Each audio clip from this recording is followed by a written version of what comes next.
ولم يتخذ ولدا ولم يكن له شريك في الملك وخلق كل شيء فقدره تقديرا واتخذوا من دونه آلهة لا يخلقون شيئا وهم يخلقون ولا يملكون لأنفسهم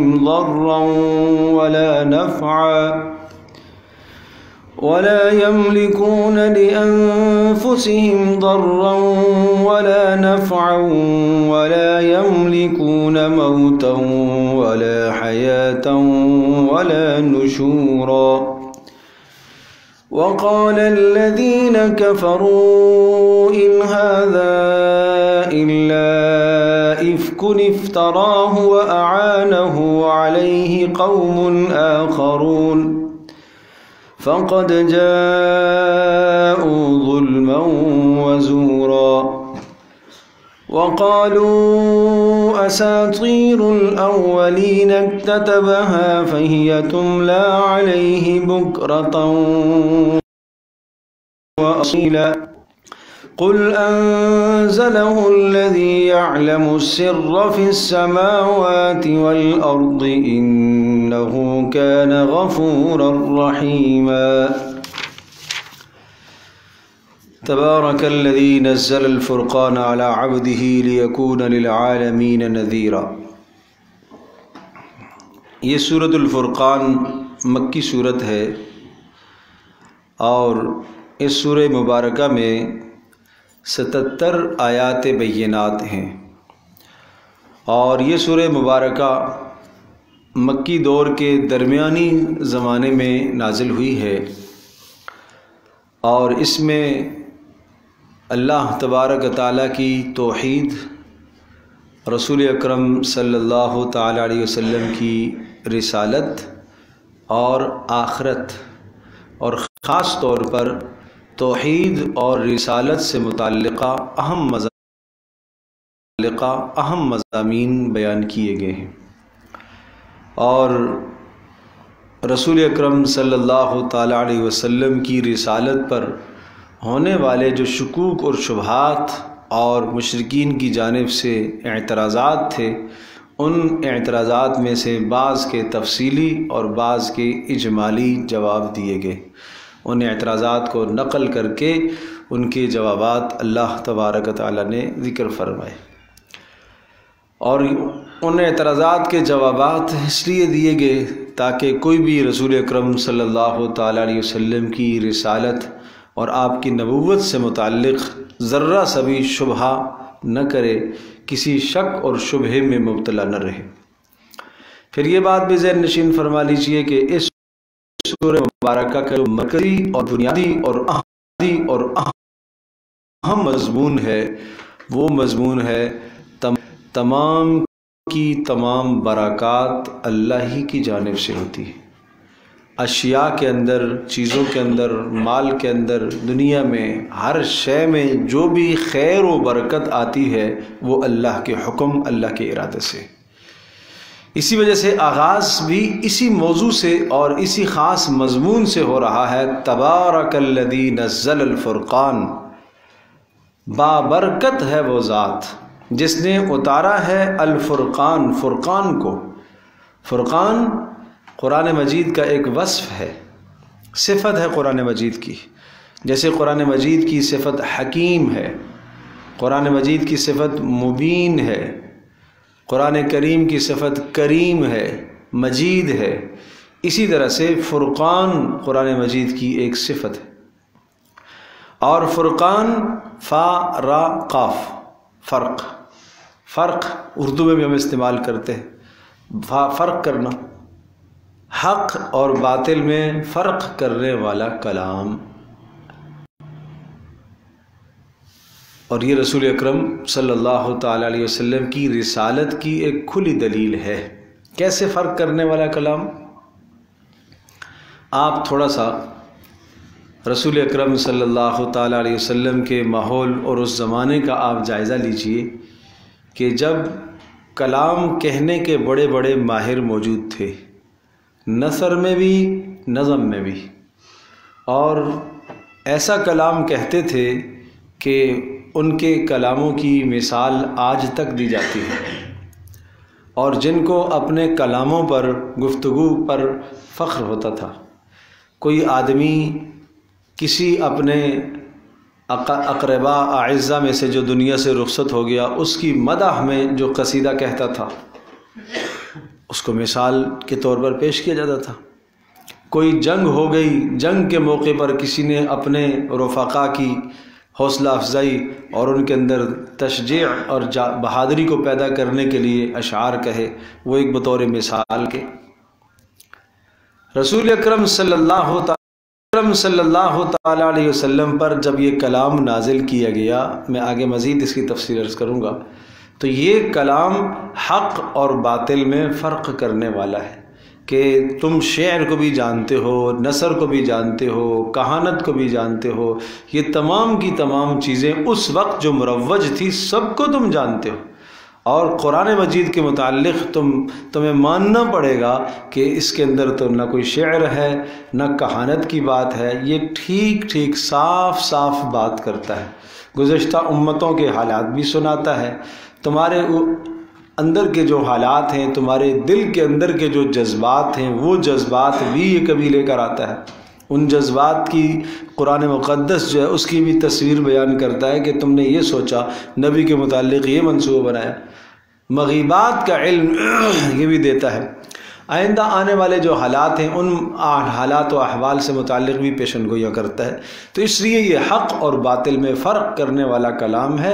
اب اس کے نازل ہونے کے بعد کسی قسم کے شک اور شبہ میں تمہیں مبتلا نہیں ہونا چاہیے۔ سنیے، تبارک الذی نزل الفرقان، بابرکت ہے وہ اللہ، وہ پاک ذات بابرکت ہے، الذی نزل الفرقان، جس نے فرق کرنے والی چیز کو اتارا، حق اور باطل میں فرق کرنے والا کلام جس نے اتارا، علی عبدہ، کس پر اتارا؟ اپنے بندے پر، اور علی عبدہ یہاں پر عبدیت یہ اضافت ہو رہی ہے رسول اکرم صلی اللہ تعالی علیہ وسلم کی اللہ تبارک تعالیٰ کی طرف، کہ اللہ نے اپنے بندے یعنی محمد رسول اللہ صلی اللہ علیہ وسلم پر کلام اتارا۔ سب کے سب اللہ کے بندے ہیں، لیکن یہاں پر عبدیت سے مراد وہ بلند ترین مقام ہے عبدیت کا، بندہ ہونا اور عابد بن کر رہنا، کسی کی بندگی کرنے والا اور بندگی کرنے میں انتہا کو پہنچنے والا، عاجزی کرنے میں انتہا کو پہنچنے والا، اللہ کی عبادت کرنے میں انتہا کو پہنچنے والا، وہ رسول، اس پر اللہ پاک نے اپنے کلام کو، فرقان کو اتارا ہے۔ کیوں اتارا؟ کیا مقصد ہے اتارنے کا؟ لیکون للعالمین نذیرا، تاکہ یہ رسول، یہ نبی، یہ بندہ ہو جائے، لیکون تاکہ یہ ہو جائے، للعالمین سارے جہان والوں کے لیے، نذیراً ڈرانے والا، ان کو خبردار کرنے والا ہو جائے، للعالمین جہان والوں کے لیے، قیامت تک آنے والے سارے انسانوں کے لیے، تاکہ یہ رسول ہو۔ معنی یہ ہوا رسول اکرم صلی اللہ تعالی علیہ وسلم کی ختم نبوت پر یہ دلیل ہے، لیکون للعالمین نذیرا، سارے جہانوں کے لیے کیا ہو؟ یہ نذیر ہو۔ اور نذیر کا معنی پہلے بھی کئی بتا چکا ہوں کہ نذیر اس کو کہتے ہیں کہ جو ڈراتا ہو لیکن شفقت کے ساتھ، محبت کے ساتھ، جیسے ماں کسی خطرناک انجام سے اپنی اولادوں کو متنبہ کرتی ہے اور باخبر کرتی ہے، اس کو کہا جاتا ہے انذار۔ یہ ہے انذار، اس کو کہتے ہیں ڈرانا۔ ایک ڈرانا ویسے چلتے چلتے کوئی آدمی کسی درندے سے ڈر گیا، وہ الگ ڈر ہے، وہ خوف ہے۔ دشمن کا ڈرنا، دشمن سے آدمی ڈرتا ہے، وہ ایک خوف ہے، وہ ایک الگ چیز ہے۔ یہ انذار، اس کے اندر شفقت کا پہلو ہوتا ہے کہ خبردار، لیکن اردو میں چونکہ اس کا ترجمہ ہم ڈرانے سے ہی کرتے ہیں، مطلب یہ کہ انذار، خبردار، اس خطرے سے اپنے آپ کو بچاؤ، یہ جہنم تمہارے سامنے کھڑی ہے اور اس کی ہولناکی اور اس کے عذاب سے اپنے آپ کو بچا لو۔ تو اب سنیے، تبارک الذی نزل الفرقان، بابرکت ہے وہ ذات جس نے قرآن مقدس کو اتارا علی عبدہ، اپنے بندے پر، لیکون للعالمین نذیرا، تاکہ وہ بندہ ہو جائے سارے جہان والوں کے لیے نذیر بن جائے۔ الذی لہ ملک السماوات والارض، یہ اتارا کس نے ہے؟ یہ بڑی اہم آیت ہے جو پوری توحید کی جامع مانع آیت ہے کہ اس پاک پروردگار کہ جس کی سلطنت صرف زمینوں میں نہیں آسمانوں میں بھی جس کی سلطنت ہے، ایک میں نہیں سارے آسمانوں میں، الذی لہ ملک السماوات، کہ سارے آسمانوں میں اس کی سلطنت ہے، والارض، اور کس میں؟ ساری زمینوں میں اس کی سلطنت ہے، اس کی بادشاہت ہے، اس کی حکمرانی ہے، اسی ہی کا حکم چلتا ہے۔ ان الحکم الا للہ، فیصلہ اسی کا چلتا ہے، حکم اسی کا چلتا ہے۔ اور دوسری خوبی، ولم یتخذ ولدن، ولم یتخذ ولدن، اچھا آسمانوں اور زمینوں کی سلطنت اسی کی ہے، تو کیا ایسا ہے کہ اس کا کوئی نائب؟ نہیں نہیں نہیں، ولم یتخذ ولدن، اس نے اولاد کا تصور ہی نہیں رکھا، اپنے لیے اولاد کو نہیں بنایا۔ ولم یتخذ ولدن، اس نے کسی کو اپنا بیٹا نہیں ٹھہرایا، کسی کو اپنا بیٹا نہیں بنایا، اس لیے کہ آپ سے عرض کیا تھا، یہ تفصیل سے مضمون آ چکا ہے کہ اللہ تبارک تعالیٰ کے لیے بیٹا ماننے کا مطلب کیا ہوا کہ دوسرا معبود ماننا ہے۔ کیسے دوسرا معبود ماننا ہے؟ بڑی تفصیل سے اس پر بحث ہوئی ہے سورۃ الکہف کے آغاز میں، وہاں تفصیل سے اس کو سن لیا جائے۔ وَلَمْ يَكُنْ لَهُ شَرِيكٌ وَلَمْ يَكُنْ لَهُ شَرِيكٌ فِي الْمُلْكِ، اچھا اولاد نہیں ہے تو کیا اس کی سلطنت میں، آسمان و زمین کی سلطنت میں، کیا اس کا کوئی شریک ہے، کوئی اس کا شراکت دار ہے، ساجی ہے اس سلطنت میں؟ نہیں ہے، نہیں۔ وَخَلَقَ كُلَّ شَيْءٍ فَقَدَّرَهُ تَقْدِيرًا، اور مزید یہ کہ وَخَلَقَ كُلَّ شَيْءٍ، نمبر ایک آسمان و زمین کی حکومت اس کی، نمبر دو اولاد سے پاک، نمبر تین شریک سے پاک، نمبر چار وَخَلَقَ كُلَّ شَيْءٍ، اور ہر شے کو اس نے پیدا کیا ہے۔ وَخَلَقَ كُلَّ شَيْءٍ، ہر شے کو اسی ہی نے پیدا کیا ہے۔ تو معنی یہ ہوا وَفَقَدَّرَهُ تَقْدِيرًا، ہر شے کو پیدا بھی کیا اور ہر شے کی تقدیر بھی اس نے مقرر فرمائی۔ تو اب ذہن نشین فرمائیے، آسمان و زمین کی سلطنت اسی کی، نمبر دو اولاد سے پاک، نمبر تین شریک سے پاک، نمبر چار ہر شے کا خالق، نمبر پانچ تقدیر بھی اسی کی۔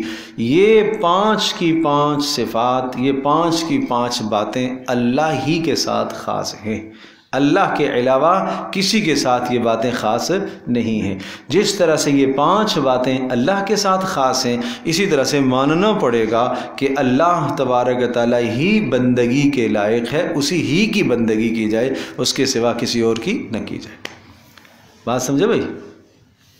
یہاں دو باتوں کی تھوڑی سی وضاحت کرتا ہوں۔ وَخَلَقَ كُلَّ شَيْءٍ، ہر شے کو اس نے پیدا کیا، فَقَدَّرَهُ تَقْدِيرًا، اور ہر شے کو پیدا کرنے کے بعد اس کا اندازہ بھی اس نے خود مقرر کیا۔ اب یہاں اس کا ہم ترجمہ کرتے ہیں قَدَّرَهُ تَقْدِيرًا، ہر شے کو اس نے اندازے کے ساتھ مقرر کیا۔ اس کا مطلب تقدیر ہے اللہ کی، معنی یہ ہوا ہر شے کو اس نے پیدا بھی کیا اور ہر شے کو ٹھیک ٹھیک حساب کے ساتھ مقرر فرمایا۔ یہ ترجمہ بھی آپ اس کا کر سکتے ہیں، فَقَدَّرَهُ تَقْدِيرًا، ہر شے کو ٹھیک ٹھیک تقدیر کے ساتھ، اندازے کے ساتھ اس نے مقدر فرمایا۔ کیا مطلب؟ دنیا میں جتنی روزی کی ضرورت تھی اتنی روزی کو اس نے پیدا فرمایا، جتنے حیوانات کی ضرورت تھی اتنا اس نے پیدا فرمایا، جتنی چاند کی روشنی کی انسانوں کو ضرورت تھی اتنی روشنی اس نے چاند میں رکھی، سورج کی روشنی کی جتنی ضرورت تھی اتنی رکھی، اس سے زیادہ مضر ہو سکتی ہے، اس سے کم فائدے نہیں حاصل ہو سکتے۔ ستاروں کی روشنی جتنی اس نے رکھی ہے یہی اس کی تقدیر ہے، اس سے زیادہ مفید نہیں ہے، اس سے کم مفید نہیں ہے۔ ہر شے کے اندر جو فائدہ اس نے رکھا یہ اس کے نظام کے مطابق ہے۔ نہیں سمجھے؟ کسی بھی چیز کا نظام، کسی بھی چیز کا فائدہ یا کسی بھی چیز کے اندر جو رکھی گئی مصلحت، کسی بھی چیز کے اندر جو پیدا کیا گیا نقصان، وہ اس کی تقدیر کے فیصلے سے باہر نہیں ہے۔ ایک آدمی زندگی کے اندر بیمار ہوا، ٹھیک ہے جی، بیمار ہوا، اب وہ جتنی مرتبہ بھی بیمار ہوا یہ سب اللہ کے ارادے اور اللہ کے فیصلے سے ہوا، اور اس کے لیے کون سی بیماری پر کون سی دوا اس کے لیے شفا کا ذریعہ بنے گی، اللہ تبارک و تعالیٰ کی تقدیر کا یہ فیصلہ ہے۔ کوئی معاملہ ایسا نہیں ہے کہ وہ بلا تقدیر ہو۔ اس لیے سورۃ الحجر میں آئی ہے بات، وَإِن مِّن شَيْءٍ إِلَّا عِندَنَا خَزَائِنُ وَمَا نُنَزِّلُهُ إِلَّا بِقَدَرٍ مَعْلُوم، ہر شے کے خزانے ہمارے پاس ہیں، اور ہم جتنا ضرورت پڑتی ہے، جتنی ضرورت ہوتی ہے، اتنا ہم ہر شے کو اتارتے ہیں۔ تو یہ اللہ کا نظام ہے، یہ ہے تقدیر۔ تخلیق بھی اللہ کی اور تقدیر بھی اللہ کی، اور تدبیر بھی اللہ کی۔ ہم تدبیریں کرتے ہیں اپنی مصلحت کے لیے، اپنے آپ کو نفع پہنچانے کے لیے، ضرر سے بچنے کے لیے ہم تدبیریں کرتے ہیں، لیکن ہماری تدبیریں ناقص، جب تک اللہ کی تدبیر اس میں مؤثر بذات نہ ہو تو ہماری تدبیریں دھری کی دھری رہ جاتی ہیں، ناکارہ ہی رہ جاتی ہیں۔ اس لیے یہ سمجھنا چاہیے۔ اور یہ وہ آیت کریمہ ہے کہ رسول اکرم صلی اللہ تعالی وسلم اس آیت مبارکہ کو اپنے بچوں کو سکھایا کرتے تھے۔ جب بچے بولنے لگتے تھے تو آپ علیہ السلام اور صحابہ کرام اس آیت کو سکھاتے تھے، الذی لہ ملک السماوات والارض ولم یتخذ ولدا ولم یکن لہ شریک فی الملک وخلق کل شیء فقدرہ تقدیرا۔ یہ کیا ہے؟ یہ اللہ کا تعارف ہے نا، یہ اللہ کا تعارف ہے۔ تو یہ اشارہ اس بات کی طرف ہے کہ ہمیں اپنے بچوں کو اس طرح سے اللہ کی توحید اور اللہ کی وحدانیت سکھانی چاہیے۔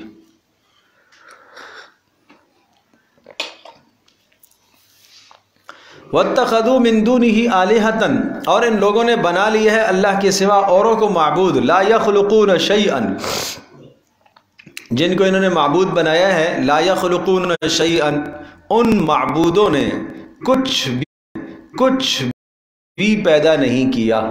تو معبود تو وہ ہوتا ہے جو کیا ہوتا ہے؟ پیدا کرنے والا ہوتا ہے، جو خالق ہوتا ہے، اور جن کو یہ لوگ معبود بنا رہے ہیں انہوں نے کچھ بھی نہیں پیدا کیا۔ نمبر 2، وَهُمْ يُخْلَقُونَ، اور وہ خود تو پیدا ہوئے ہیں، مخلوق ہیں، جن کو انہوں نے معبود بنایا ہے، کوئی پتھر سے بنا ہوا ہے، کوئی سونے سے، چاندی سے، یا کچھ بھی ہو، چاہے سورج کو معبود بنایا ہے، چاند کو معبود بنایا ہے، ستاروں کو معبود بنایا ہے، درخت کو معبود بنایا ہے، دیوی کو معبود بنایا ہے، دیوتا کو معبود بنایا، جس کو بھی بنایا ہے وہ سب کی سب کیا ہیں؟ مخلوقات تو ہیں نا، پیدا کی ہوئی چیزیں ہیں، اور ان مخلوقات نے کچھ آگے پیدا نہیں کیا۔ بات سمجھے؟ تو ایسی ذات جو کہ خالق بھی نہ ہو اور جو مخلوق ہو، وہ معبود بننے کے لائق کیسے ہو سکتی ہے؟ جس کو تم پوجتے ہو، نمبر 1 وہ خالق بھی نہیں ہے، نمبر 2 وہ خود کیا ہے؟ مخلوق ہے۔ تو کیسے تم ایسوں کو پوجتے ہو؟ تمہاری طرح کی وہ مخلوق ہے۔ تمہیں سمجھ میں اتنی بات نہیں آتی کہ خالق تو، معبود تو وہ ہوتا ہے جو خالق ہوتا ہے، نمبر 2 معبود وہ ہوتا ہے اس کا کوئی شریک نہیں ہوتا، نمبر 3 معبود وہ ہوتا ہے سلطنت ساری اسی کی ہوتی ہے، نمبر 4 معبود وہ ہوتا ہے جو اولاد سے پاک ہوتا ہے، اور نمبر 5 معبود وہ ہوتا ہے جو نفع اور نقصان کا مالک ہوتا ہے۔ اب سنیے گا، فرمایا وَاتَّخَذُوا مِن دُونِهِ آلِهَةً، اور انہوں نے ٹھہرایا ہے اللہ کے سوا اوروں کو معبود، لا يخلقون شيئا، ان اوروں نے کچھ شے بھی نہیں پیدا کی، اور وَهُمْ يُخْلَقُونَ، اور وہ خود کیا ہیں؟ پیدا ہوئے ہیں، مخلوق ہیں۔ دیکھو لفظوں کو سمجھیے گا، یخلقون انہوں نے پیدا نہیں کیا، لا یخلقون انہوں نے پیدا نہیں کیا، یخلقون وہ پیدا ہوئے ہیں، وہ مخلوق ہے۔ اور اگر آپ یوں ترجمہ کر سکتے ہیں تو ٹھیک ہے، لا یخلقون شیئا، کسی بھی چیز کے وہ خالق نہیں ہیں۔ لا یخلقون شیئا کا ترجمہ کیا کر رہا ہوں؟ کسی بھی شے کے وہ خالق نہیں ہیں۔ وہم یخلقون، وہ خود کیا ہیں؟ مخلوق ہیں، یہ ترجمہ کر سکتے ہیں۔ مزید کیا ہے؟ لا یملکون لانفسہم، اور وہ مالک نہیں ہیں لانفسہم اپنی ذات کے لیے، ذرن کسی نقصان کو دور کرنے کے مالک نہیں ہیں، ولا نفعن نہ کسی نفع کو حاصل کرنے کے مالک ہیں، اور مزید کیا، لا یملکون موتن، وہ موت کے مالک نہیں ہیں، مارنے کے مالک نہیں ہیں، ولا حیاتن، اور نہ زندگی بخشنے کے وہ کیا ہیں، مالک ہیں، ولا نشورن، اور نہ وہ موت کے بعد اٹھائے جانے کی طاقت رکھتے ہیں، نہ تو موت کے بعد اٹھانے کی طاقت رکھتے ہیں، دوسروں کو پیدا کرنے کی طاقت نہیں رکھتے۔ تو بتاؤ، جو خالق نہیں ہے، جو نمبر 2 خود مخلوق ہے، نمبر 3 نفع اور نقصان کا مالک نہیں، نمبر 4 موت اور حیات کا مالک نہیں، نمبر 5 مرنے کے بعد اٹھانے کی طاقت نہیں اس میں، تو اس کو کیسے تم معبود مانتے ہو؟ کس طرح سے توحید ثابت کی جا رہی ہے، اور ان باطل معبودوں کو کس طرح سے قرآن رد کرتا ہے؟ غور کیجیے۔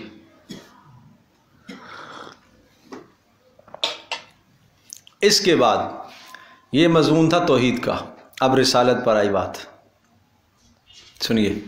وقال الذین کفروا، اور کہا ان لوگوں نے جنہوں نے کفر کیا۔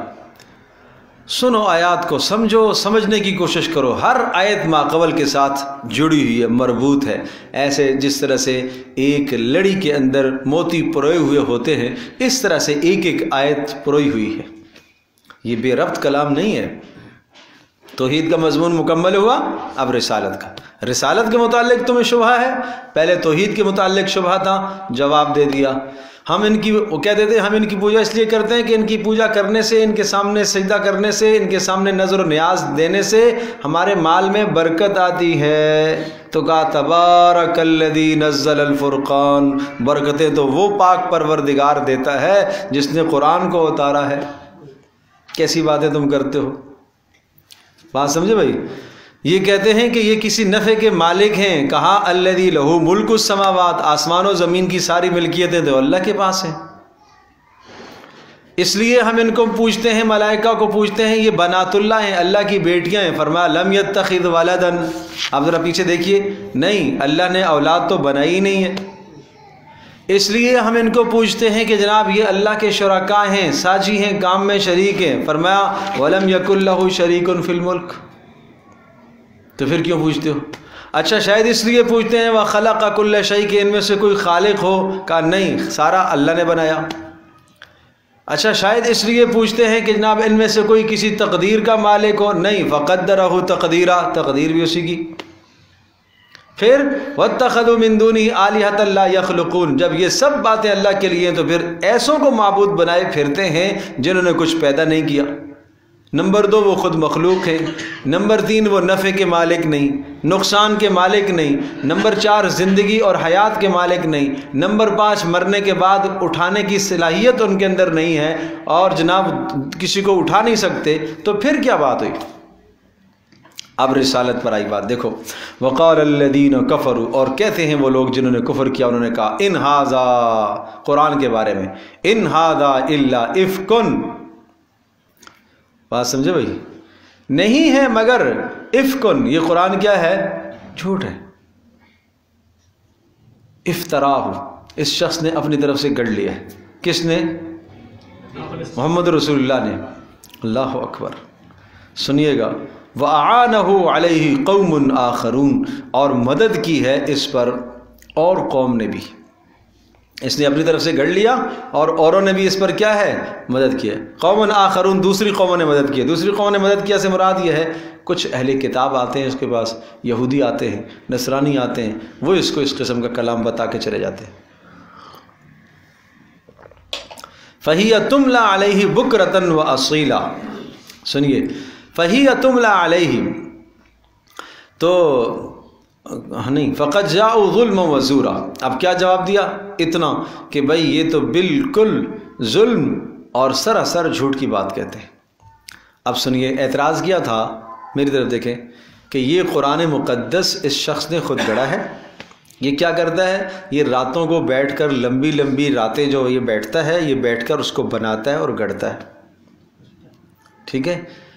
پھر لوگوں نے کہا کہ بھائی یہ کیسے گڑھ سکتا ہے؟ زندگی میں نے تو اس نے شعر کوئی کہا نہیں سمجھے بات؟ زندگی میں اس شخص نے کوئی شعر تو کہا نہیں۔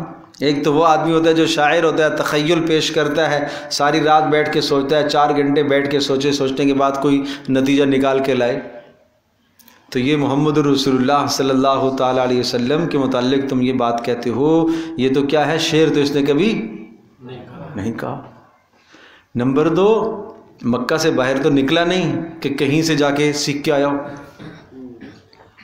بچپن میں گیا تھا، شام کا سفر ہوا تھا، بحیرہ راہب کے پاس سے ہو کے آیا تھا، تو وہ بچپن کا زمانہ تھا۔ بھلا اس زمانے کے اندر، یا جوانی کا زمانہ، ایک سفر بچپن کا تھا 10 سال کا، دوسرا سفر تھا 23-24 سال 25 سال کی عمر کا سفر تھا۔ اس زمانے میں اس نے ایک سفر میں اتنا کچھ اس کو سکھا دیا، اور آج 40 سال کے بعد 45 سال ہو گئے ہیں، آپ کی عمر 40 سال میں نبوت ملی، 5-6 سال اور گزر گئے، آج وہ کلام کہہ رہا ہے، یہ کیسی باتیں کرتے ہو تم؟ تو خود ایک دوسرے کی تکذیب کرتے، نہیں یار ایسا نہیں ہو سکتا، ایسا نہیں ہو سکتا۔ اچھا پھر کیا ہے مسئلہ؟ یہ ہے کہ اس کے پاس کچھ لوگ آتے ہیں اور وہ روزانہ رات کو بیٹھ کر اس کے ساتھ کیا کرتے؟ کلام کرتے ہیں، اس کو سکھاتے ہیں، یہ بات ہم پھیلاتے ہیں جی۔ تو قرآن نے کیسا نوٹس لیا؟ ایک ہوتا ہے نا کوئی اعتراض وزنی ہوتا ہے، ٹھوس اعتراض، تو اس کا جواب تحقیقی دیا جاتا ہے کہ نہیں آپ یہ غلط سمجھے، یہ سمجھے، یہ سمجھے، یہ سمجھے۔ اور جب ایسا اعتراض ہوتا ہے کہ اگلا بھی سمجھ، اعتراض کرنے والا بھی سمجھ رہا ہوتا ہے کہ میں غلط کہہ رہا ہوں، تو اس کے اعتراض سے نظر انداز کر دینا یہی جواب ہے۔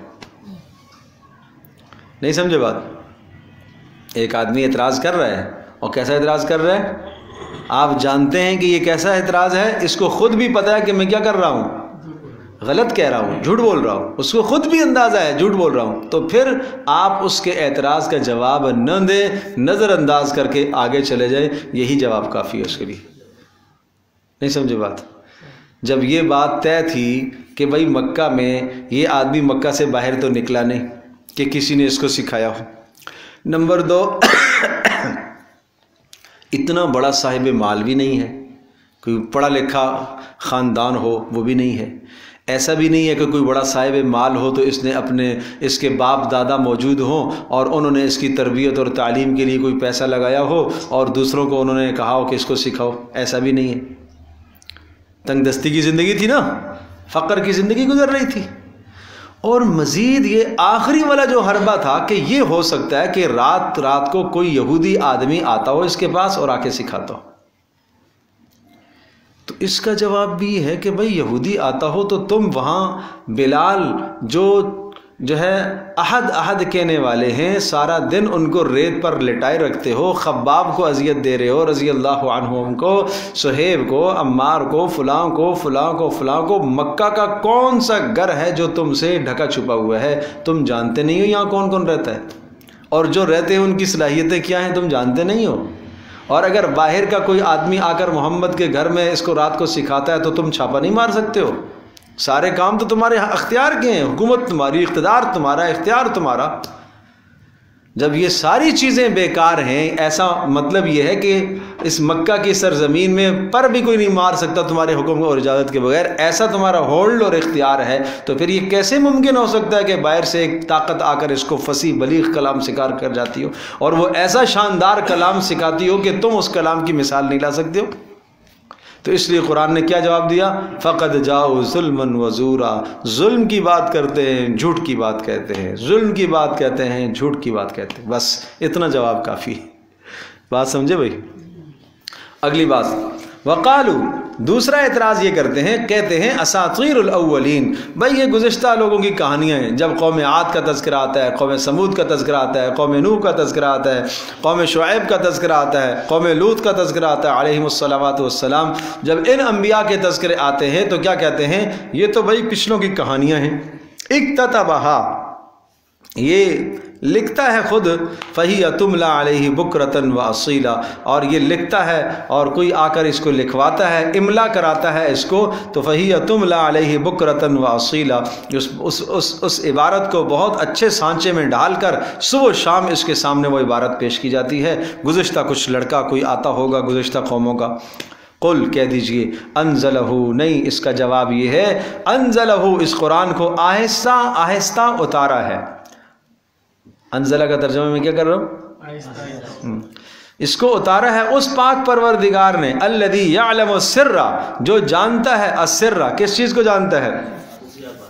جو پوشیدہ چیزوں کو آسمانوں میں اور زمینوں میں جانتا ہے، انہ کان غفورا رحیما، وہ بخشنے والا مہربان ہے۔ اچھا جب وہ جانتا ہے تو سوال یہ ہے کہ اس قسم کے بکواسات کرتے ہیں رسالت کے متعلق، قرآن کے متعلق، ان کو عذاب کیوں نہیں دیتا؟ کہا غفور، بخشنے والا مہربان ہے، وہ رحیم ہے، وہ توبہ کی مہلت دیتا ہے۔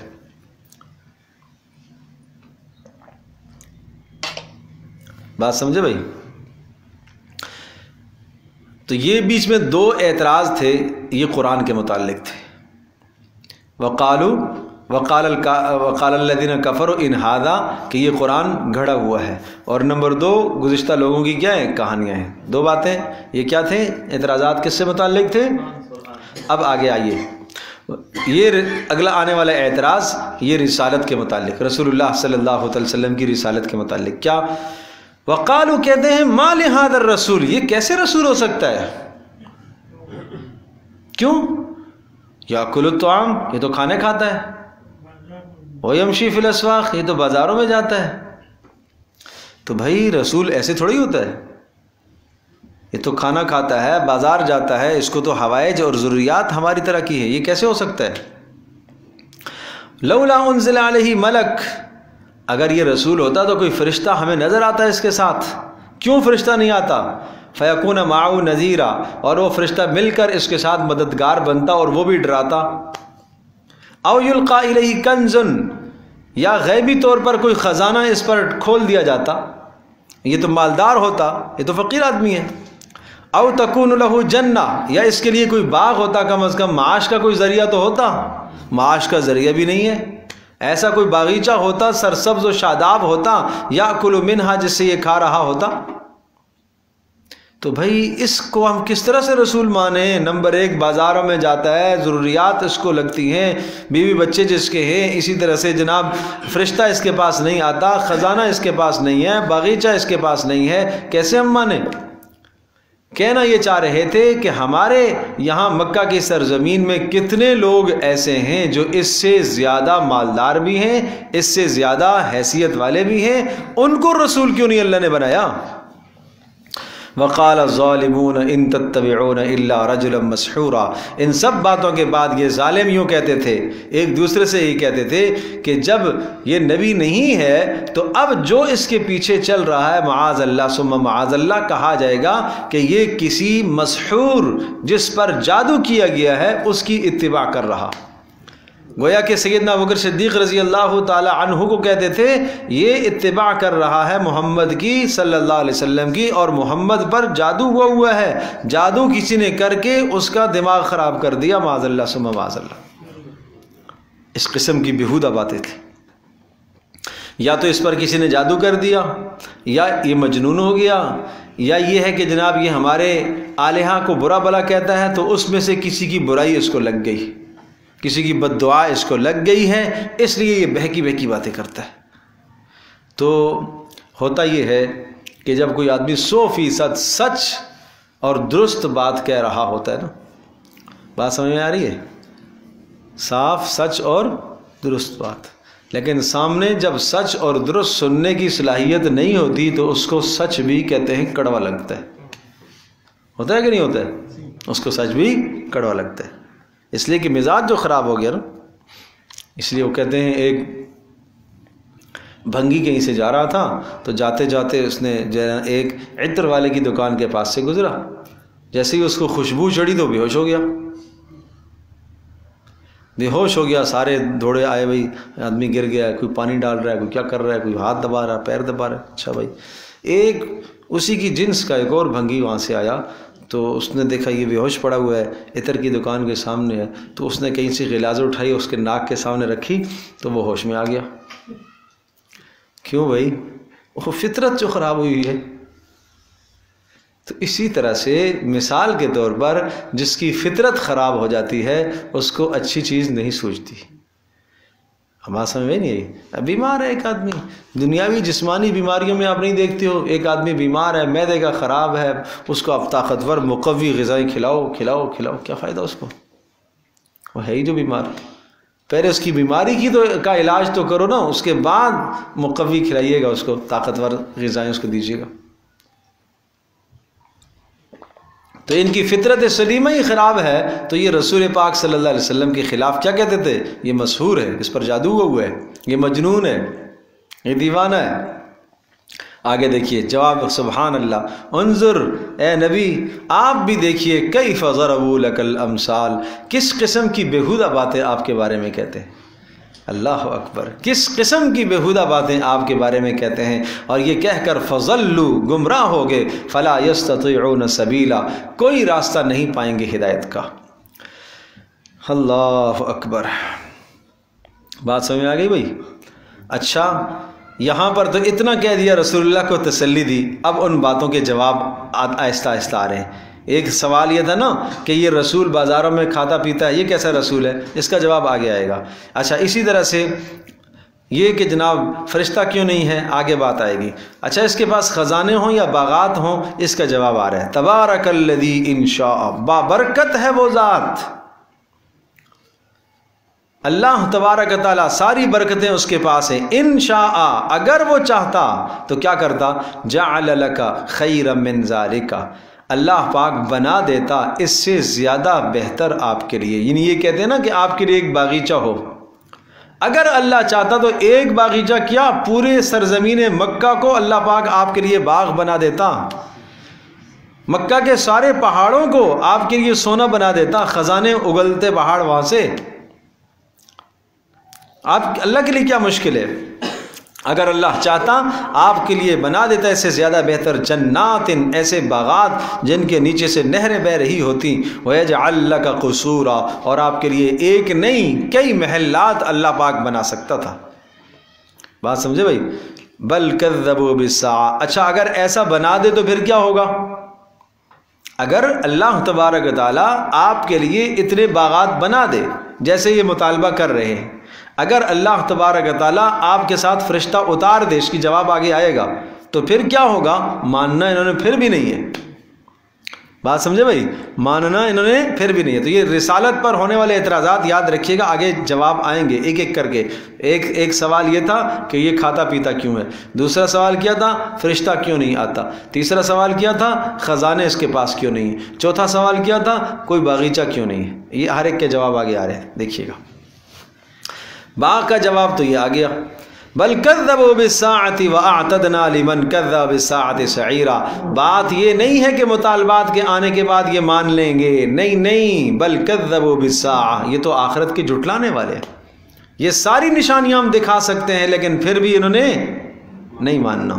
واعتدنا لمن کذب بالساعۃ سعیرا، اور ہم نے تیار کر کے رکھا ہے جو جھٹلانے والا ہے اس کے لیے ہم نے تیار کر کے رکھا ہے سعیرن، دیکھتی ہوئی آگ کو، اذا رأتهم من مکان بعید، جب اس آگ کو دیکھیں گے دور سے، سمعوا لها تغیظا وزفیرا، یہ سنیں گے اس آگ کی تغیظ کو سنیں گے، تغیظ جھنجھلانا،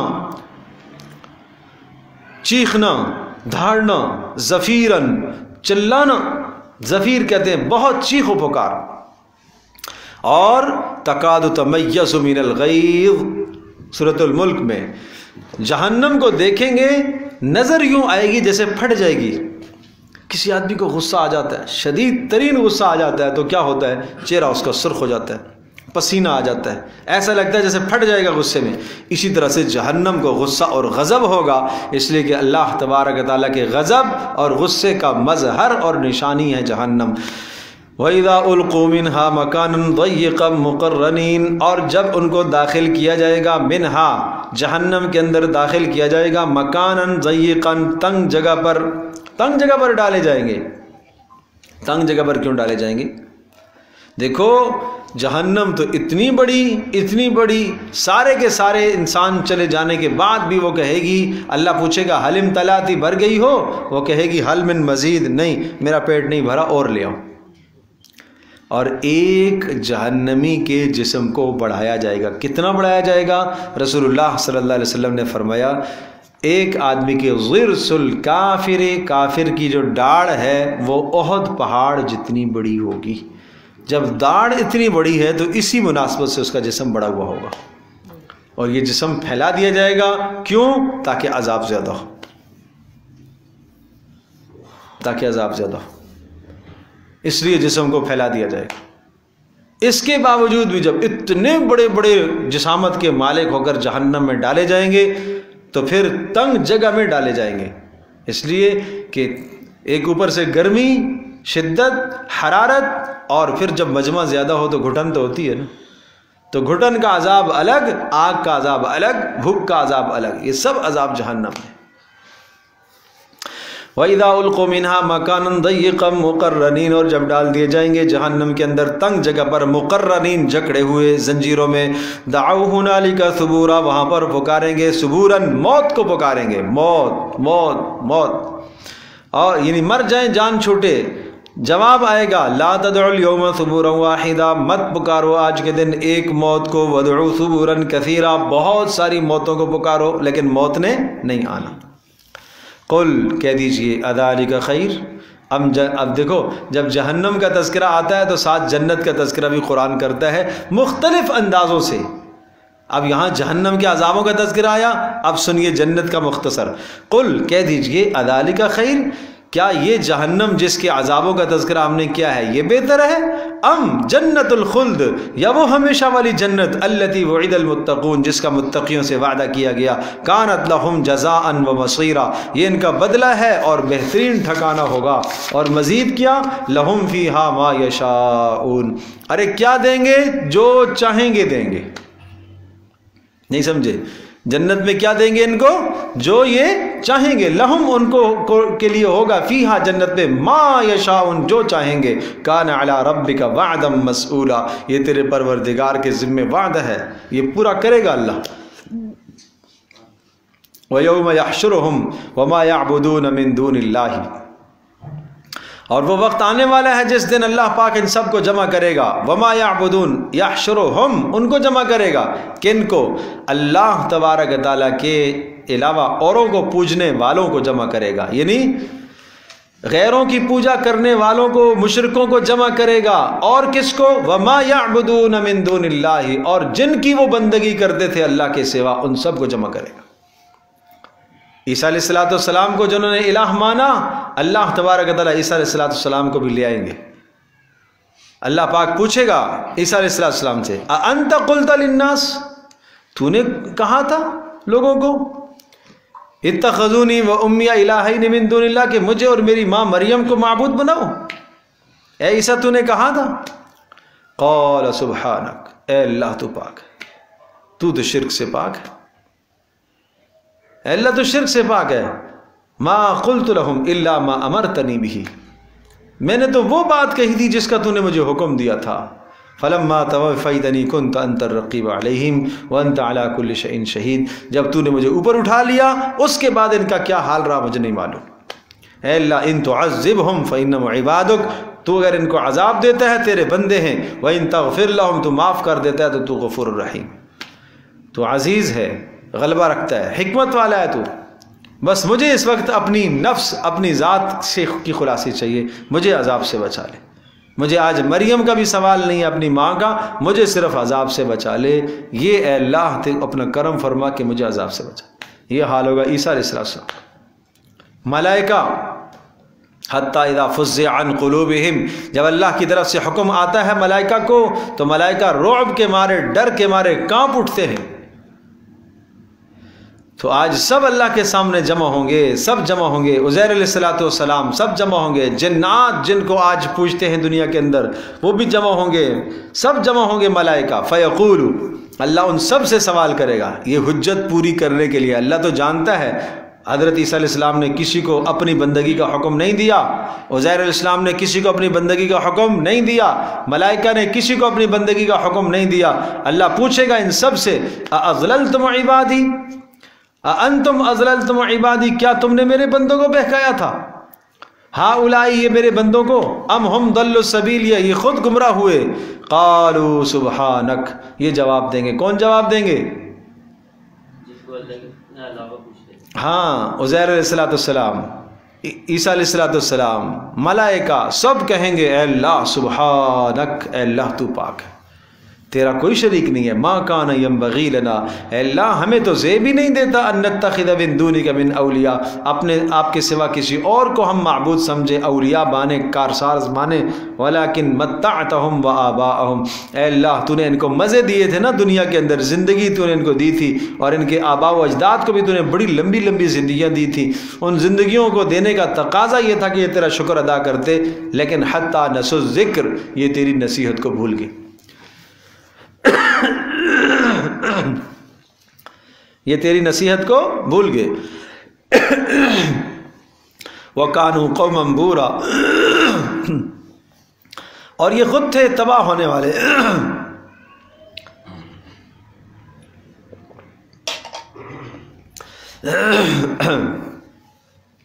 فَقَدْ كَذَّبُوكُمْ بِمَا تَقُولُونَ، اب اللہ پاک ان سے کہے گا اب بتاؤ، تم کہتے تھے کہ ہمیں عیسیٰ نے کہا، عزیر علیہ السلام نے کہا، ملائکہ نے کہا تھا کہ ہماری بندگی کرو اللہ کو چھوڑ کر. اب اللہ پوچھے گا، کیا پوچھے گا؟ کذبوکم، اے کافرو، اے مشرکو، انہوں نے، نبیوں نے، یعنی عزیر علیہ السلام نے، عیسیٰ علیہ السلام نے، ملائکہ نے تو تمہاری تکذیب کر دی، بما تقولون، جو تم کہتے تھے. یہ تو کہہ رہے ہیں کہ ہم نے نہیں کہا بندگی کا. آج دیکھو فما تستطيعون صرفا ولا نصرا، آج تم استطاعت نہیں رکھو گے اپنے سے عذاب ہٹانے کی، ولا نصرا، نہ اپنی مدد کرنے کی. ومن يظلم منکم، اور جو تم میں سے ظلم کرے گا، ظلم سے مراد شرک ہے، نذیقہ عذابا کبیرا، اس کو ہم بڑا عذاب دیں گے. وما ارسلنا قبلک من المرسلین.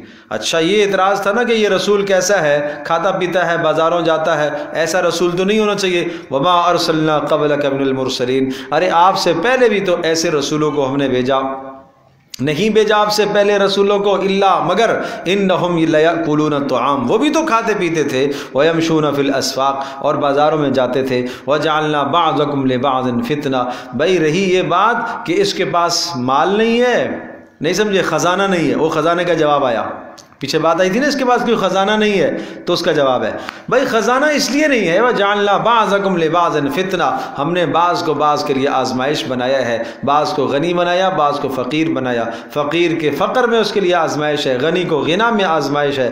أَتَصْبِرُونَ وَكَانَ رَبُّكَ بَصِيرًا، اب بتاؤ اس عذاب پر تم صبر کرو گے کہ نہیں کرو گے، اور تمہارا پروردگار خوب دیکھنے والا ہے. وَقَالَ الَّذِينَ لَا يَرْجُونَ لِقَاءَنَا، اب وہ بات آئی ہے کہ اچھا اگر یہ فرشتہ اگر یہ رسول ہوتا تو اس کے ساتھ فرشتہ کیوں نہیں تھا؟ نہیں سمجھے بات، فرشتہ کیوں نہیں تھا؟ اس کا جواب آیا وَقَالَ الَّذِينَ لَا يَرْجُونَ لِقَاءَنَا، اور کہتے ہیں وہ لوگ جو ہماری ملاقات کی امید نہیں رکھتے، لَوْلَا أُنزِلَ عَلَيْنَا الْمَلَائِكَةُ، فرشتہ کیوں نہیں آتا، أَوْ نَرَى رَبَّنَا، لا یا ہم اپنے پروردگار کو دیکھ لیں، ہم خود رب کو دیکھیں، پتہ تو چلے ہمیں نظر آئے رب کے، رب کون سا ہے. لَقَدِ اسْتَكْبَرُوا فِي أَنفُسِهِمْ، انہوں نے اپنے آپ کو بہت بڑا سمجھ لیا، اللہ کے مقابلے میں اتر آئے، انہوں نے اپنی بڑی حیثیت بنا لی، یہ سمجھتے ہیں کہ ہم جو مطالبہ کریں گے اللہ ہمارے مطالبے کو پورا کرے گا، اس لیے کہ اللہ کو ہم سے ڈر لگتا ہے، معاذ اللہ ثم معاذ اللہ. لَقَدِ اسْتَكْبَرُوا فِي أَنفُسِهِمْ، یہ بڑے ہو گئے اپنے آپ میں. بات سمجھے بھائی، اپنے منہ میاں مٹھو ہو گئے، یہ بہت بڑے ہو گئے. لَقَدِ اسْتَكْبَرُوا فِي أَنفُسِهِمْ، یہ معنی ہے، تکبر کیا انہوں نے اپنے بارے میں.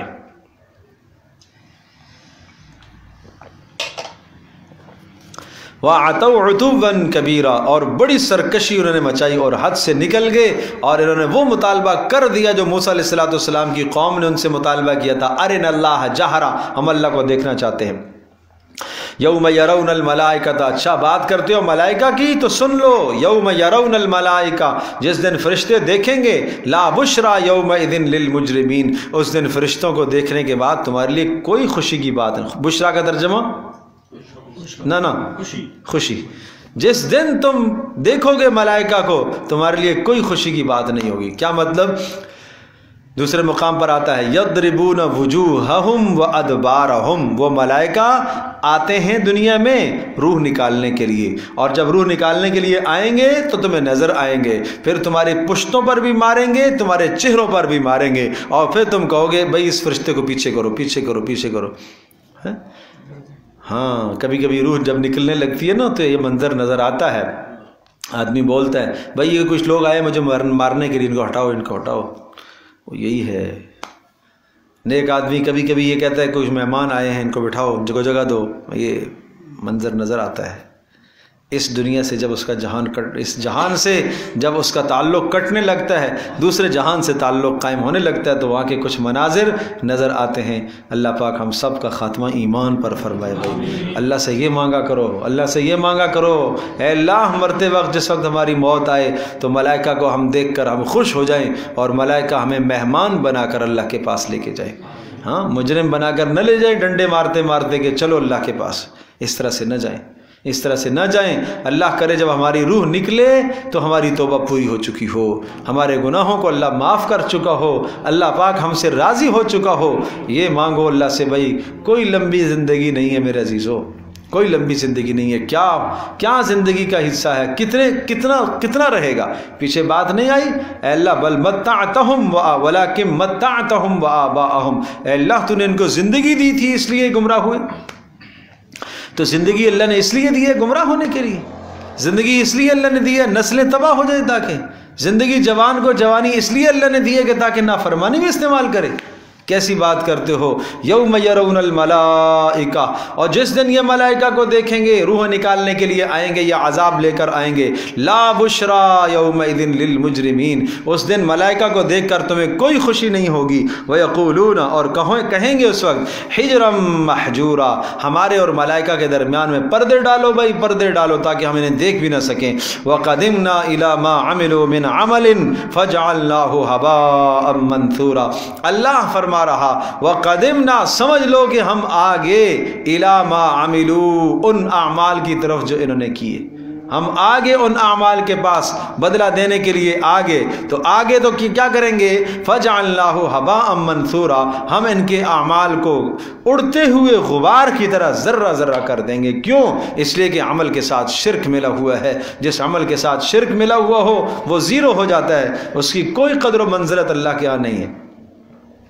اصحاب الجنت یومئذ، اللہ اکبر، جنت والے اس دن خیر مقاما، بڑے عزت والی قیام گاہ میں ہوں گے، واحسن مقیلا، اور بہت آرام والی آرام گاہ میں ہوں گے۔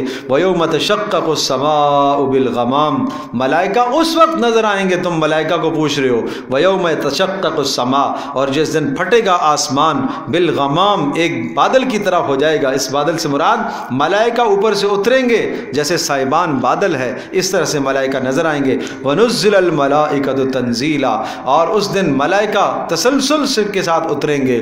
سن لو پھر، الْمُلْكُ يَوْمَئِذٍ الْحَقُّ لِلرَّحْمَنِ، اس دن تو سلطنت تو اس پاک پروردگار رحمان کی ہوگی، اس دن تو تم ملائکہ کو دیکھ کے دور بھاگو گے۔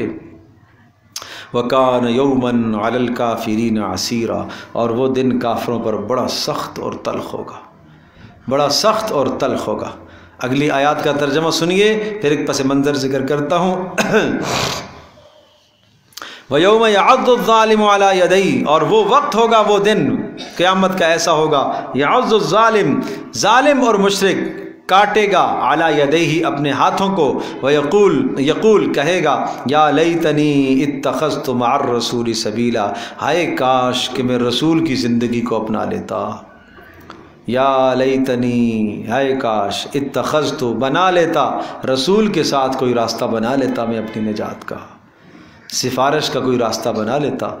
یا ویلتا لیتنی، ہائے میری شامت، ہائے افسوس، لم اتخذ فلانا خلیلا، فلاں کو دوست نہ بناتا، لقد اضلنی عن الذکر بعد اذ جاءنی، اس نے مجھے بہکا دیا، گمراہ کر دیا، ذکر سے، نصیحت سے، قرآن سے دور کر دیا جب یہ قرآن میرے پاس آیا۔ وَكَانَ الشَّيْطَانُ لِلْإِنسَانِ خَذُولًا، اور یہ ظالم شیطان تو انسان کو رسوا ہی کرتا ہے، رسوا ہی کرتا ہے۔ اللہ اکبر۔ جوانو، اپنی صحبتیں اچھی کرو، دوستیاں اچھی کرو، بری دوستیوں سے اپنے آپ کو بچاؤ۔ یہ بری دوستی کا ایک منظر پیش کیا جا رہا ہے، بری دوستی کا ایک منظر پیش کیا جا رہا ہے، اور وہ منظر یہ ہے، عقبہ بن ابی معیط مکہ کے سرداروں میں سے تھا، اور اس کا دوست تھا امیہ بن خلف، وہ بھی سرداروں میں سے تھا، دونوں کے درمیان میں بڑی گہری دوستی تھی۔ تو ایسا ہوا کہ عقبہ ابن ابی معیط یہ سفر میں جب جاتا تھا تو واپس آنے کے بعد یہ سب کی دعوت کیا کرتا تھا،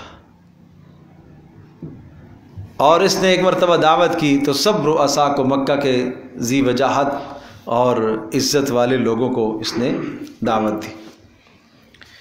ایسے موقع پر رسول اکرم صلی اللہ تعالی وسلم کو بھی دعوت دیتا تھا، اس لیے کہ یہ عزت کا موقع ہے، اگر ان کو نہ بلایا جائے، بنو ہاشم کا گھرانہ ہے اور عزت مند ہے، اور رسول اکرم صلی اللہ تعالی وسلم کا خاندان عزت مند خاندان ہے، اور آپ علیہ السلام کا اپنا مقام اپنے خاندان میں بھی بڑا مقام تھا۔ رسول پاک صلی اللہ تعالی وسلم کو دعوت دی تو آپ نے فرمایا کلمہ پڑھو گے تو آؤں گا۔ اس نے کلمے کا اقرار کر لیا، زبان سے کیا بیٹھا، اس لیے کہ ایک عزت کے خلاف بات سمجھتا ہوں کہ وہ آئے اور وہ کھانا نہ کھائے، تو کہا آپ علیہ السلام نے میں کھانا تو کھاؤں گا لیکن تم لا الہ الا اللہ پڑھو گے تو کھاؤں گا، تو اس نے لا الہ الا اللہ پڑھ لیا۔ ادھر امیہ بن خلف کو بڑا برا لگا، یہ کیا بات ہوئی بھائی، کہ دیکھو یار گھر میں ایک آدمی آیا ہے اور اس کی بغیر کھائے چلا جائے، ہماری عزت گوارا نہیں کرتی۔ تو اس نے کہا کہ نہیں، تو عقبہ نے کہا کہ میں نے زبان سے کلمہ پڑھا تھا، دل سے نہیں پڑھا تھا۔ کہا نہیں میں نہیں مانتا۔ اچھا پھر کیا کروں؟ کہا تم جاؤ جا کے اس کے چہرے پر تھوک کراؤ، محمد صلی اللہ علیہ وسلم کے چہرے پر، معاذ اللہ ثم معاذ اللہ۔ تو یہ عقبہ بن ابی معیط بدبخت اٹھا اور اس نے جا کے رسول اللہ کے چہرے پر تھوکا۔ کس وجہ سے؟ دوستی کی وجہ سے، امیہ بن خلف کی دوستی کی وجہ سے۔ آج دوست دوست کو گناہ پر آمادہ کرتا ہے، آج دوست دوست کو بہکاتا ہے، آج دوست دوست کو نماز سے غافل کرتا ہے، آج دوست دوست کو غلط راستے پر لگاتا ہے، آج ایک دوست دوست کو بے حیائی کے راستے پر ڈالتا ہے۔ اس دوست کو سمجھنا چاہیے۔ اب دوبارہ سے ان آیات کا ترجمہ سنو۔ وَيَوْمَ يَعَضُّ الظَّالِمُ، جو گمراہ ہوا کسی کی دوستی میں آ کر، وہ ظالم اس دن اپنے ہاتھوں کو منہ میں لے کے چبائے گا اور کہے گا ہائے کاش میں رسول کے راستے پر چل جاتا، ہائے کاش کہ میں رسول کے راستے پر چلتا، رسول کی سنت پر چلتا صلی اللہ علیہ وسلم، ہائے کاش میں اپنے نبی کی زندگی کو اپنا لیتا۔ یا ویلتا لیتنی لم اتخذ فلانا خلیلا، کہے گا ہائے کاش میں فلاں کو دوست نہ بناتا، جس کو میں نے دوست بنایا تھا دنیا میں وہ مجھے کھلاتا پلاتا گمراہیوں میں لے کے جاتا تھا۔ لقد اضلنی عن الذکر بعد اذ جاءنی، وہ مجھے بہکاتا تھا نصیحت سے، بعد اذ جاءنی، نصیحت کے آنے کے بعد۔ وکان الشیطان لربہ خذولا، فرمایا ہاں انسان تو آدمی کو رسوا کر کے ہی چھوڑتا ہے۔ تو اس لیے عزیزوں، دوستوں اور بزرگوں اور ماں اور بہنوں اور بچیوں، اچھی صحبتوں میں اپنے جوانوں کو، بچوں کو اچھی صحبتوں میں جوڑا کرو۔ بچیوں کو بھی اچھی صحبت اختیار کرنی چاہیے، بروں کے ساتھ نہیں بیٹھنا چاہیے، بری مجالس میں نہیں بیٹھنا چاہیے۔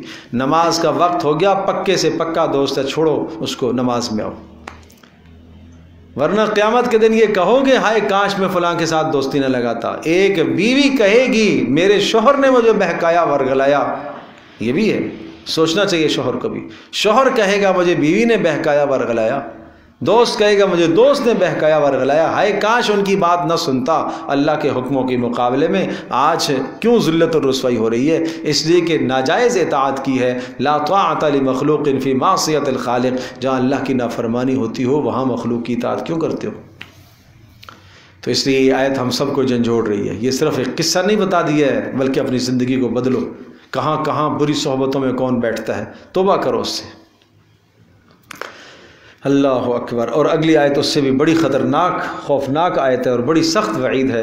وقال الرسول، اور رسول کہیں گے قیامت کے دن، یا ربی، اے میرے رب، ان قوم اتخذوا هذا القرآن مہجورا، میری قوم نے اس قرآن کو چھوڑے رکھا تھا، میری قوم نے اس قرآن کو چھوڑا ہوا تھا، میری امت نے اس قرآن کو چھوڑا ہوا تھا۔ کون کہے گا؟ رسول پاک صلی اللہ علیہ وسلم۔ گویا کہ آدمی کے خلاف رسول گواہ ہوں گے۔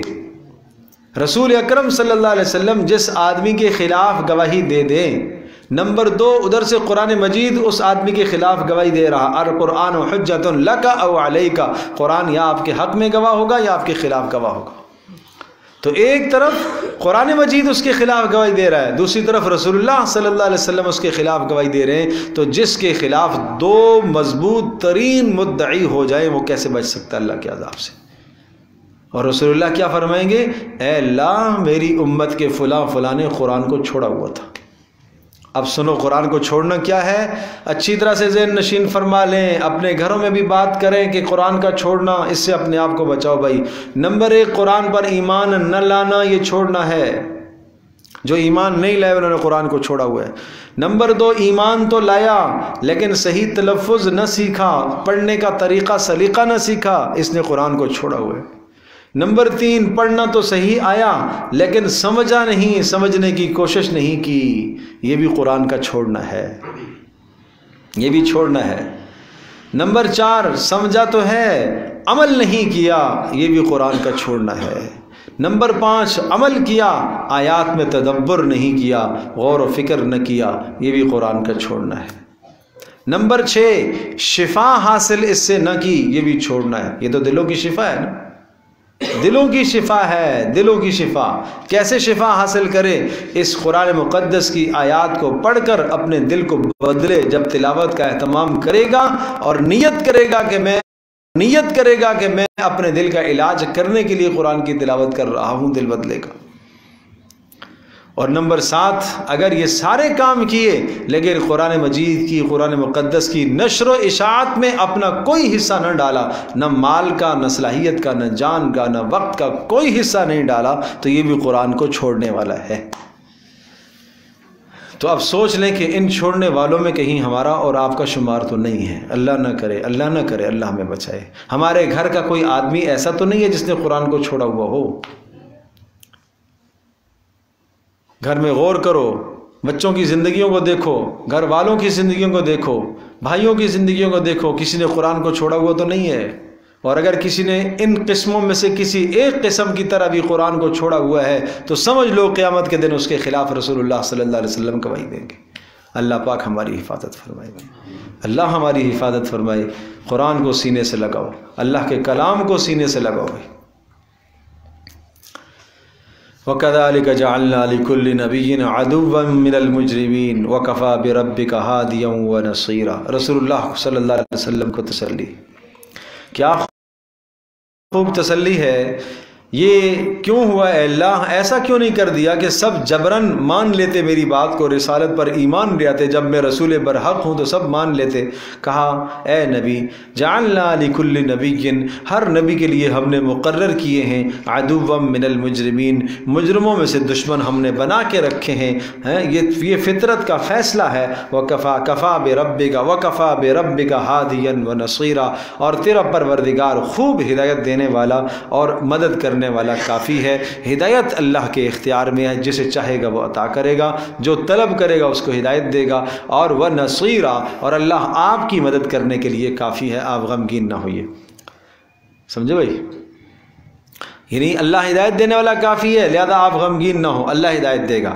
اور نمبر 2 اللہ تبارک تعالیٰ آپ کی مدد کرے گا، یہ آپ کا کچھ نہیں بگاڑ سکتے۔ وقال الذین کفروا لولا نزل علیہ القرآن جملۃ واحدہ۔ اچھا، قرآن کے متعلق ایک اور شبہہ تھا، یہ کہتے تھے کہ ایک وقت کیوں نہیں اتارا گیا، جیسا کہ موسیٰ علیہ السلام پر قرآن ایک ہی مرتبہ ان پر کتاب اتاری گئی، ایسا کیوں نہیں ہوا؟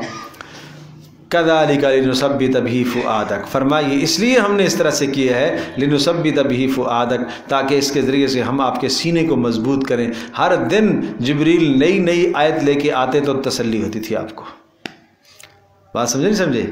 اگر ایک ہی بار پہلی وحی پر سارا قرآن دے کے چلے جاتے تو اب دوبارہ حضرت جبریل وحی لے کر 20 سال 21 سال 22 سال 23 سال تک وہی لے کر نہ آتے، وہ تسلیوں کا سامان نہ بنتا جو ہر روز حضرت جبریل آتے ہیں اور وہ آ کر ایک نئی طاقت دے کر جاتے ہیں، وہی کی ایک نئی قوت دے کر جاتے ہیں، جس سے ایمان کو طاقت ملتی ہے۔ روزانہ سب کے ایمان کو رسول اکرم صلی اللہ علیہ وسلم کے دل سے غم چھٹتا ہے۔ وَرَتَّلْنَاهُ تَرْتِيلًا، اور ہم اس کو پڑھائیں گے آپ سے، تھوڑا تھوڑا پڑھائیں گے تاکہ عمل میں آ جائے۔ وَلَا يَأْتُونَكَ بِمَثَلٍ إِلَّا جِئْنَاكَ بِالْحَقِّ وَأَحْسَنَ تَفْسِيرًا۔ وَآخِرِهِ وَلَا يَأْتُونَكَ بِمَثَلٍ، جو بھی یہ سوال، مثل سے یہاں پر مراد سوال ہے، جو بھی شکوہ اور سوال لے کر آپ کے پاس آتے ہیں، الا جئناک بالحق، ہم نے اس کے مقابلے میں بہترین جواب دیا، واحسن تفسیرا، اور خوب وضاحت کے ساتھ، الذین یحشرون علی وجوہہم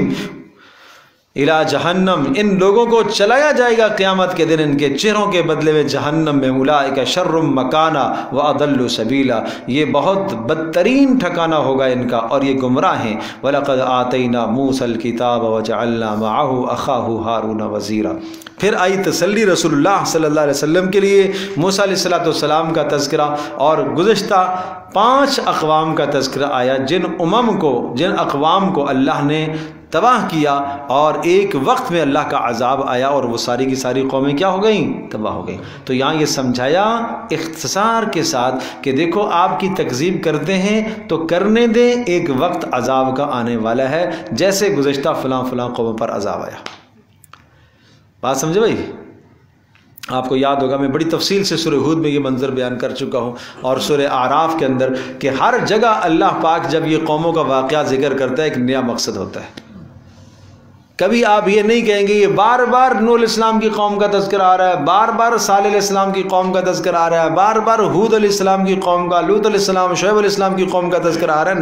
نہیں، میں نے عرض کیا ہر جگہ اس تذکرے کا ایک نیا مقصد ہوتا ہے، اور یہاں مقصد رسول اللہ صلی اللہ علیہ وسلم کو تسلی دینا اور عذاب کے نمونے پیش کرنا، کہ یہ کہتے ہیں کہ عذاب کیسے آئے گا، کب آئے گا، سنو یہ گزشتہ امتوں کے نمونے سنو۔ اب دیکھیے، وَلَقَدْ آتَيْنَا مُوسَى الْكِتَابَ، اور ہم نے عطا کی موسیٰ کو کتاب، وَجَعَلْنَا مَعَهُ أَخَاهُ هَارُونَ وَزِيرًا، اور ہم نے بنایا ہے ان کے ساتھ کتاب دینے سے پہلے ہی ان کا بھائی وزیر بنا دیا، بطور وزیر کے مددگار کے، وزیر مددگار۔ فَقُلْنَا، ہم نے دونوں سے کہا، اذْهَبَا إِلَى الْقَوْمِ الَّذِينَ كَذَّبُوا بِآيَاتِنَا، جاؤ ان لوگوں کے پاس جنہوں نے ہماری آیات کو جھٹلایا، یعنی فرعون کے پاس جاؤ۔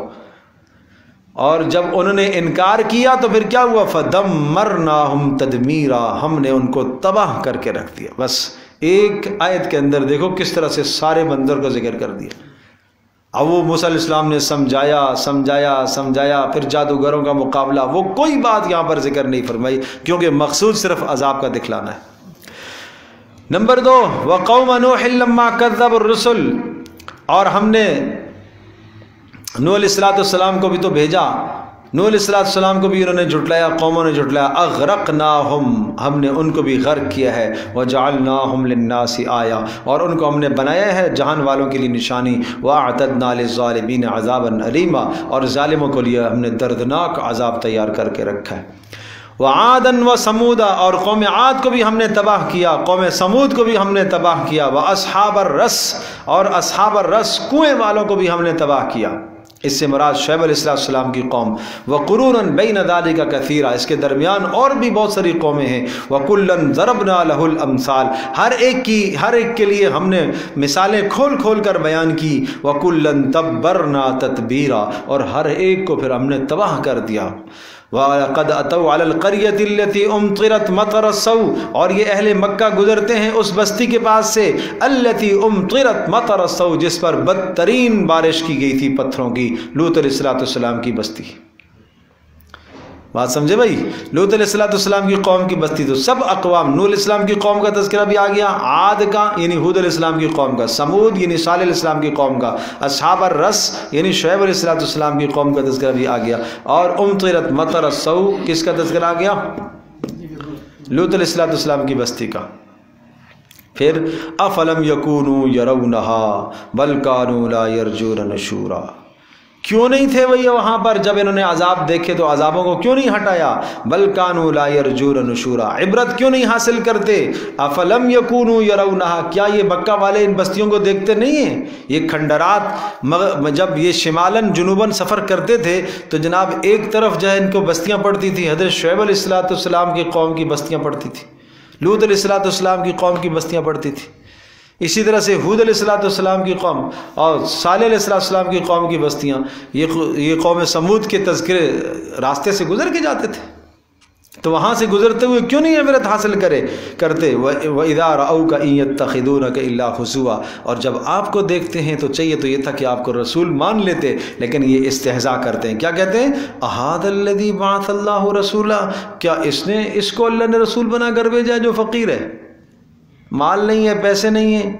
ان کاد لیضلنا عن آلہتنا لولا ان صبرنا علیہا، آپس میں ایک دوسرے سے کہتے ہیں ان کاد لیضلنا، خیال کرنا کہیں ہمیں ہمارے آباء و اجداد سے یہ پھیر نہ دے، آباء و اجداد کے دین سے پھیر نہ دے، لولا ان صبرنا علیہا، اگر اپنے معبودوں پر جم کر نہ رہے تو یہ ہمیں کہیں اپنے آباء و اجداد کے دین سے پھیر نہ دے۔ وسوف یعلمون حین یرون العذاب، تو کہتے تھے یعنی ہم تو حق پر ہیں اور یہ کیا ہو گیا؟ بہک گیا ہے، آباء و اجداد کے دین کو چھوڑ دیا۔ کان قریب یہ جانیں گے کہ حین یرون العذاب، جب یہ عذاب کو دیکھیں گے، من اضل سبیلا، کون گمراہ ہے؟ ارأیت من اتخذ الہہ ہوا، کیا آپ نے ایسے شخص کو دیکھا ہے جس نے خواہشات کو معبود بنایا ہوا ہے؟ آج بھی بہت سارے لوگ ہیں نا خواہشات کو معبود بنائے چلتے ہیں، نفس میں جو بات آتی ہے اس کو مان کے چلتے ہیں۔ افانت تکون علیہ وکیلا، اے نبی آپ ایسے کی جانب سے وکالت کیوں کریں گے؟ ام تحسب ان اکثرهم یسمعون او یعقلون، کیا آپ کا یہ خیال ہے کہ ان میں سے بہت سارے سنتے ہیں بات، او یعقلون، اور سمجھتے ہیں؟ نہیں، انہم الا کالانعام، یہ کس کی طرح ہے؟ یہ تو چوپایوں کی طرح، جانوروں کی طرح ہیں۔ بل ہم اضل سبیلا، بلکہ ان سے بھی گئے گزرے ہیں، اس لیے کہ جانور پھر سن لیتا ہے بات، مالک کا اشارہ سن لیتا ہے۔ بھائی اذان ہونے کے بعد جو آدمی اپنے پاک پروردگار کے حکم کو نہ سمجھے کہ مجھے مسجد کی طرف بلایا جا رہا ہے، بتاؤ یہ جانور سے بدتر ہے کہ نہیں ہے؟ یہ سمجھنا چاہیے کہ جانور کو جب مالک پکارتا ہے، بلاتا ہے، تو وہ مالک کے اشارے کو سمجھتا ہے۔ وفادار جانور مالک کے اشارے کو سمجھتا ہے، کتا اشارے کو سمجھتا ہے۔ بھائی جس کتے کے سامنے 4 ٹکڑے ڈالتا ہے اور اسے پانی دیتا ہے، کھانا دیتا ہے اور نکال کے لے جاتا ہے باہر اس کو گھمانے کے لیے، وہ کتا اپنے مالک کے اشارے کو سمجھتا ہے۔ انسان اتنا ناشکرا ہے، اذان پر اذان ہو رہی ہو، پانچوں اذانیں یہ گزار دیتا ہے، نماز کی طرف متوجہ نہیں ہوتا۔ 5 اذانیں گھر میں ماں بہن بیٹھی گزار دیتی ہے، ایک اذان کا جواب وہ نہیں دیتی۔ یہ نہیں دیکھتی کس کی طرف سے پکار آ رہی ہے، جس کام میں لگی ہوئی ہے اسی میں لگی رہے گی، جس مشغولیت میں لگی ہوئی ہے وہ لگی رہے گی، اسے کام کو روک کر اذان کا جواب نہیں دینا چاہیے۔ یہ میرے عظیم الشان مالک کی پکار ہے، اسے سمجھنا چاہیے، یہ اس پاک پروردگار کی پکار ہے، اس کی طرف سے بلاوا آ رہا ہے۔ اللہ اکبر۔ تو جانوروں والی زندگی نہ گزارو بھائی، انسانوں والی زندگی گزارو۔ اللہ پاک ہماری حفاظت فرمائے بھائی، اللہ ہماری حفاظت فرمائے۔ الم تر الی ربک کیف مد الظل ولو شاء لجعلہ ساکنا، اللہ کی قدرت کے دلائل دیکھیں آپ نے؟ ہاں، اللہ پاک جس پاک پروردگار کی بندگی کی طرف تمہیں بلایا جا رہا ہے اس کی خصوصیات تو دیکھو۔ الم تر الی ربک، کیا آپ نے اپنے پروردگار کی نشانیوں کو دیکھا؟ کیف مد الظل، کیسے سائے کو لمبا کرتا ہے۔ جب صبح سورج نکلتا ہے، طلوع ہوتا ہے تو سایہ لمبا ہوتا ہے، جیسے جیسے سورج اوپر آتا ہے تو سایہ مختصر ہونا شروع ہو جاتا ہے، بالکل زوال کے وقت سایہ گھٹ کے چھوٹا سا ہو جاتا ہے، پھر زوال سے جب سورج ڈھلتا ہے پھر سایہ لمبے ہو جاتے ہیں۔ کیا یہ سورج اور چاند کا نظام کا چلنا یہ اللہ کی قدرت کی بڑی نشانی نہیں ہے؟ یہ ایسے خود ہی چل رہے ہیں، یہ تقدیر ہے مالک کی۔ فقدرہ تقدیرہ، پیچھے آیا تھا نا، ہر کس وقت سورج کو طلوع ہونا ہے، کس وقت غروب ہونا ہے، اس کا وقت متعین ہے، اس سے ایک لمحہ آگے پیچھے نہیں کر سکتا۔ چاند کو کتنا گھٹنا ہے، کتنا بڑھنا ہے، کب طلوع ہونا ہے، کب غروب ہونا ہے، ایک لمحہ اس سے آگے پیچھے نہیں ہے۔ یہ ہے تقدیر الہی، اللہ کی تقدیر۔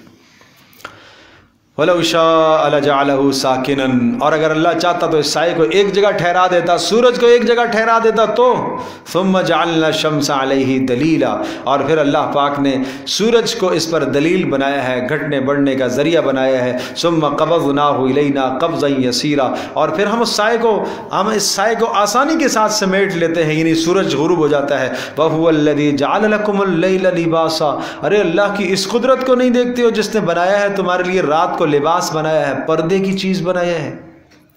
رات میں ہر چیز اپنی آرام گاہوں اور خواب گاہوں کی طرف چلی جاتی ہے۔ وَالنَّوْمَ سُبَاتًا، اور جس نے تمہاری نیند کو تھکان دور کرنے کا ذریعہ بنایا۔ وَجَعَلَ النَّهَارَ نُشُورًا، اور جس نے بنایا ہے دن کو نشوراً، اٹھنے کا ذریعہ۔ دن ہوتا ہے نا تو تم بیدار ہوتے ہو، معاش اختیار کرتے ہو، یہ اللہ کی قدرت کی نشانیاں ہیں۔ دیکھو تمہاری روزی کا انتظام کیسا کیا، وَهُوَ الَّذِي أَرْسَلَ الرِّيَاحَ، اللہ ہی تو ہے جو ہواؤں کو چلاتا ہے۔ کل کیسی ہوا تھی، پرسوں کیسی ہوا تھی، کس طرح تیز ہواؤں کے طوفان کون لاتا ہے؟ ارسل الریاح، ہواؤں کو چلاتا ہے۔ بشرن بین یدی رحمتی، وہ خوشخبریاں سنانے کے لیے ہوتی ہے ہوا رحمت سے پہلے، یعنی بارش سے پہلے۔ پھر وانزلنا من السماء ماء طہورا، اور آسمان سے پاکیزہ صاف ستھرا پانی اتارتا ہے۔ یہ سمندروں سے کھارے پانی کو، کڑوے پانی کو اٹھا کے صاف ستھرا کر کے پھر نیچے اتارتا ہے تمہارے لیے۔ پھر تم دعائیں مانگتے ہو بارشیں ہوں، یا اللہ بورنگ نیچے ہو گئی ہے، پانی نیچے چلے گئے، پھر اللہ تبارک و تعالیٰ تمہارے پانیوں کو اوپر لے آتا ہے۔ اللہ اکبر۔ یہ کیوں کرتا ہے؟ اس لیے کہ تمہاری روزی کا انتظام۔ لنحیی بہ بلدۃ میتا، تاکہ اس بارش کے ذریعے سے وہ زندہ کرے مردہ شہر کو۔ مردہ شہر سے مراد بنجر زمین۔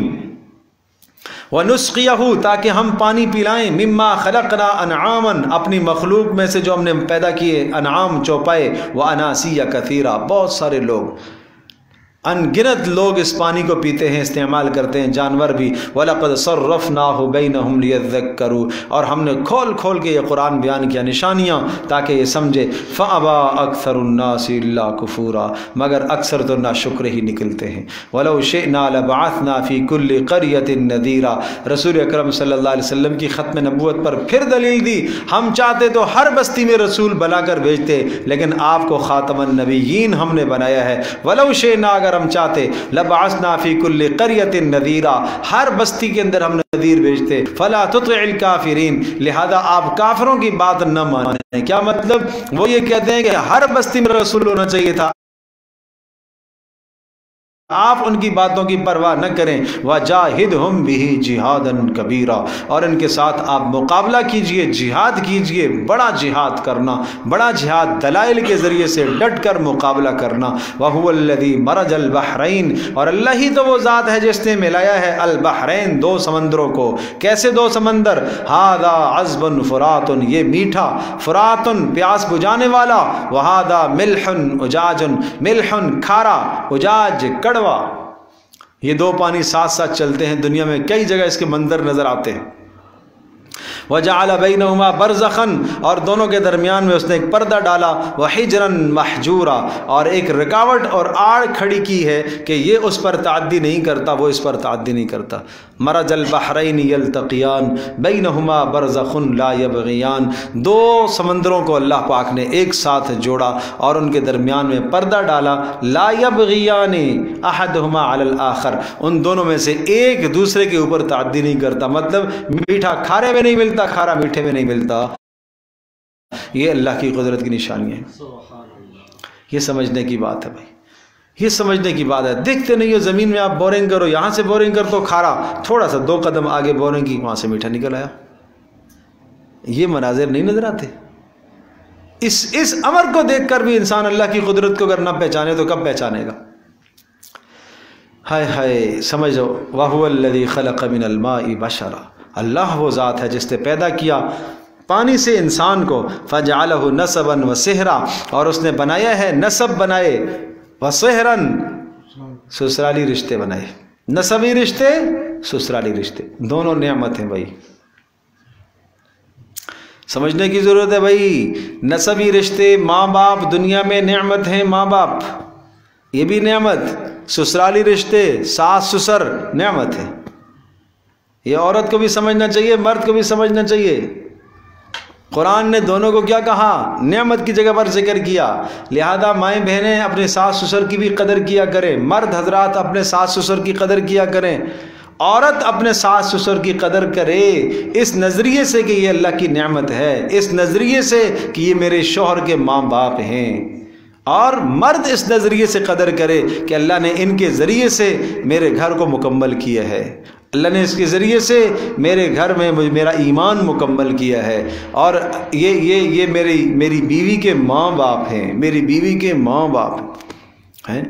بہت ساری شکایتیں آتی ہیں، اتنی گالیاں دیتے ہیں ظالم، اتنی گالیاں دیتے ہیں ساس سسر کے سالوں کو۔ بھائی کیا ہے؟ ظلم ہے، یہ زیادتی ہے۔ کیوں گالیاں دیتے ہو ان کو؟ کیوں برا بھلا کہتے ہو؟ بیوی کے سامنے اس کے باپ کو برا بلا کہو، پھر اگر وہ جواب دے دیے تو پھر لڑائی، تو نے کیوں جواب دیا، ارے تو نے چھیڑا کیوں ہے؟ غلط ہے نا کہ ہاں کسی کی عزت نفس ہے، اس کی ماں کیسی ہو، کالی ہے، کلوٹی ہے، جیسی ہے اس کی ماں ہے، اس کا باپ جیسا ہے، بھیک مانگنے والا ہے، جو کچھ بھی ہے اس کا باپ ہے۔ عزت نفس ہر انسان کی عزت نفس ہوتی ہے، ایک جانور کی عزت نفس ہے، ایک چھوٹے معصوم بچے کی عزت نفس ہے۔ عزت نفس ہے، کیوں مجروح کرتے ہو؟ تو کسی کے ماں باپ کو برا بلا نہ کہا کرو، نہ عورت اپنے شوہر کو ماں باپ کا طعنہ دے، اور نہ شوہر اپنی بیوی کو ان کے ماں باپ کا طعنہ دے، تمہارا باپ ایسا ہے، تمہاری ماں ایسی ہے، یہ ایسا ہے، ویسا ہے۔ یہ غلط بات ہے، حرام کاموں کا ارتکاب کر رہا ہے، حرام کاموں کا ارتکاب کر رہی ہے۔ اس طرح سے طنز کرنا، نسب میں طنز کرنا، آپ نے فرمایا یہ تو جاہلیت ہے۔ نسب میں طنز کرنا، فخر کرنا نسب میں، یہ تو جاہلیت ہے۔ پڑھے لکھے جاہل بنتے ہیں آج کل۔ تو اس لیے اللہ پاک نے اس کو نعمت شمار فرمایا ہے۔ وَهُوَ الَّذِي خَلَقَ مِنَ الْمَاءِ بَشَرًا، اللہ تبارک تعالیٰ نے انسان کو بنایا ہے، کس سے؟ خَلَقَ مِنَ الْمَاءِ بَشَرًا، انسان کو بنایا پانی سے، پانی سے اس کی تفصیلات چکی۔ فَجَعَلَهُ نَسَبًا وَسِحْرًا، اور اس کے نسبی رشتوں کو قائم فرمایا، وَسِحْرًا، سسرالی رشتوں کو قائم فرمایا، وَكَانَ رَبُّكَ قَدِيرًا، اور تیرا پروردگار خوب قدرت والا ہے۔ وَيَعْبُدُونَ مِن دُونِ اللَّهِ، پھر یہ اللہ کو چھوڑ کر، اتنے سارے دلائل کے بعد یہ اللہ کے سوا کو چھوڑ کر اللہ کے سوا کو پوچھتے ہیں، مَا لَا يَنْفَعُهُمْ، جو ان کو نفع نہیں دیتے، وَلَا يَضُرُّهُمْ، اور ان کو ضرر بھی نہیں دیتے، وَكَانَ الْكَافِرُ عَلَى رَبِّهِ ظَهِيرًا، اور اللہ تبارک تعالیٰ اپنے کافروں پر خوب غلبہ رکھنے والا ہے۔ وَمَا أَرْسَلْنَاكَ إِلَّا مُبَشِّرًا وَنَذِيرًا، اور نہیں پیدا کیا آپ کو، نہیں بھیجا مگر خوشخبریاں سنانے والا اور ڈر سنانے والا۔ قُلْ مَا أَسْأَلُكُمْ، آپ فرما دیجئے میں تم سے کسی اجر کا مطالبہ نہیں کرتا، إِلَّا مَنْ شَاءَ أَنْ يَتَّخِذَ إِلَىٰ رَبِّهِ سَبِيلًا، میرا ایک ہی مطالبہ ہے، جو آدمی اپنے پروردگار کے پاس ٹھکانہ بنا لو، بھائی ٹھکانہ بنا لو۔ وَتَوَكَّلْ عَلَى الْحَيِّ الَّذِي لَا يَمُوتُ، جب غم ہو، حزن ہو، پریشانی ہو، خوف ہو، ڈر ہو، اس آیت کو یاد کیا کرو، اس آیت کو۔ کیسے؟ وَتَوَكَّلْ عَلَى الْحَيِّ الَّذِي لَا يَمُوتُ، اس پاک پروردگار پر اعتماد کر، بھروسہ کر، الَّذِي لَا يَمُوتُ، جو مرے گا نہیں، جس پر موت نہیں آتی۔ اور ازالہ غم کا حل بتاؤں کیا ہے؟ وَسَبِّحْ بِحَمْدِهِ، اور اس کی حمد کی تسبیح کر، سبحان اللہ۔ تو بھائی جب غم ہو نا کوئی بھی، تو یہ سوچا کرو، یہ کہا کرو، میں اس ذات پر بھروسہ کرتا ہوں جو زندہ ہے اور جس پر موت طاری نہیں ہوتی۔ پھر سبحان اللہ وبحمدہ، سبحان اللہ العظیم پڑھا کرو۔ وکفیٰ بہ بذنوب عبادہ خبیرا بصیرا، اور کافی ہے تیرا پروردگار اپنے بندوں کے گناہوں پر باخبر۔ الذی خلق السماوات والارض، اور وہ ذات جس نے پیدا کیا آسمانوں کو اور زمینوں کو اور جو کچھ اس میں ہے، فی ستۃ ایام، کتنے دنوں میں؟ 6 دنوں کی مقدار میں۔ ثم استوى علی العرش، پھر وہ مستوی ہوا عرش پر، اس کی تفصیل آ چکی پیچھے۔ الرحمن فاسأل بہ خبیرا، وہ رحمان ہے، رحمان ہے، ارے کسی جاننے والے سے پوچھ لے رحمان کا تعارف اگر سمجھ میں نہ آئے تو۔ وَإِذَا قِيلَ لَهُمُ اسْجُدُوا لِلرَّحْمَنِ، اور جب ان سے کہا جاتا ہے سجدہ کرو رحمان کے سامنے، قالوا وَمَا الرحمن، رحمان کیا ہوتا ہے؟ آج سے پہلے تو یہ اللہ اللہ کہتا تھا کہ اللہ کو سجدہ کرو، اللہ کو سجدہ کرو، آج بات آئی ہے کہ رحمان کو سجدہ کرو۔ تو اس کا ایک تفصیلی جواب پیچھے بھی آ چکا ہے، یاد ہے؟ قُلِ ادْعُوا اللَّهَ أَوِ ادْعُوا الرَّحْمَنَ أَيَّمَّا تَدْعُوا فَلَهُ الْأَسْمَاءُ الْحُسْنَى، سورہ بنی اسرائیل کے آخر میں کہو اللہ کا نام، چاہے اللہ کو پکارو یا رحمان کہہ کر پکارو، اس کے بہت سارے نام ہیں۔ تو جب ان سے کہا جاتا ہے کہ بھئی رحمان کے سامنے سجدہ کرو تو یہ استہزاء کرتے ہیں۔ رحمان کیا ہوتا ہے؟ رحمان کہتے تھے ہم تو نہیں جانتے، ایک رحمان ہمیں پتہ ہے۔ یمامہ میں مسیلمہ کذاب نے اپنا لقب رحمان رکھا ہوا تھا، وہ کہتا تھا میں بھی رحمان ہوں۔ تو مشرکین اس طرح کے بےہودہ باتیں کرتے تھے۔ انسجد لما تأمرنا وزادهم نفورا، انسجد لما تأمرنا، آپس میں کہتے ہیں کیا ہم سجدہ کریں گے جس کا یہ ہمیں حکم دیتا ہے، جس کا تو ہمیں حکم دیتا ہے ہم سجدہ کریں گے؟ نہیں کریں گے۔ وما زادهم الا نفورا، اور اس قرآن کے